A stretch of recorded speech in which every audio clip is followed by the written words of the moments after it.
Yon, kamusta mga bossing? So, meron tayong i-unbox na Zebra helmet. Classic to. Nabili ko to sa Orange app ng 2,052 pesos lang. May mga voucher akong ginamit. So, check nyo kung may promo sila. Pero, yung regular na presyo niya ata is nasa 2,000 to 2,500. Parang ganun. So, ito yung box niya. Ito naman yung size niya. Double XL yung kinuha ko. Ayun yung kulay niya. Creamy white. Virtuoso yung model. Di ko alam paano siya i-pronounce. So, Bluetooth ready na rin siya. Intercom ready. So, ano to? 3D cut sponge na rin.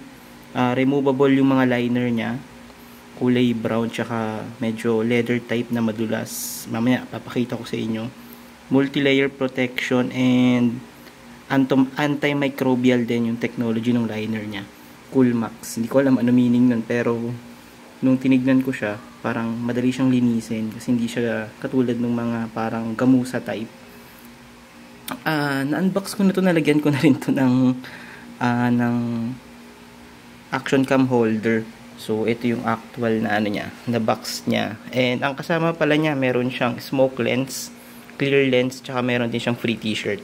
So, unbox na muna natin siya. Unbox ulit natin siya. Ito yung actual. Ito yung tsura niya.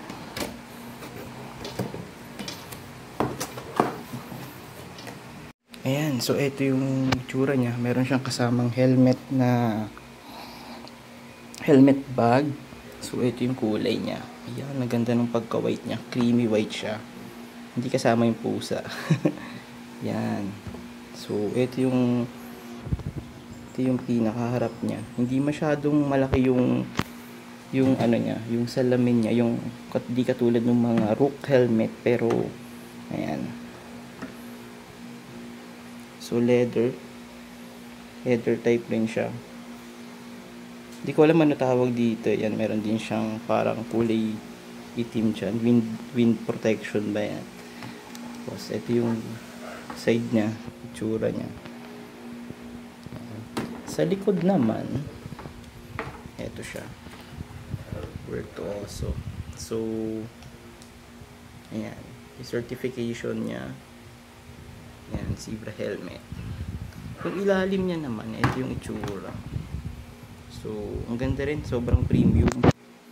Ito yung pinaka ano niya. Uy, hindi kasama yung pusa. Pumasok yung pusa. Uy, alis dyan. Hindi mo bahay yan. So, ayan yung itsura niya. Yung quick release na rin yan. Ayan, quick release. Syempre, may kasamang manual. Ito yung loob niya. Ayan, madulas yung pagkaka-leather niya. Tapos, intercom ready na rin siya. Lagayan ng speaker sa loob. Ayan. So, yun yung itsura niya. Yung ilalim, ay yung pinakaloob niya. Ayan siya. So, yung fit niya, double XL, sakto naman sa akin. Ito yung kasamang lens. Smoke lens. Yan.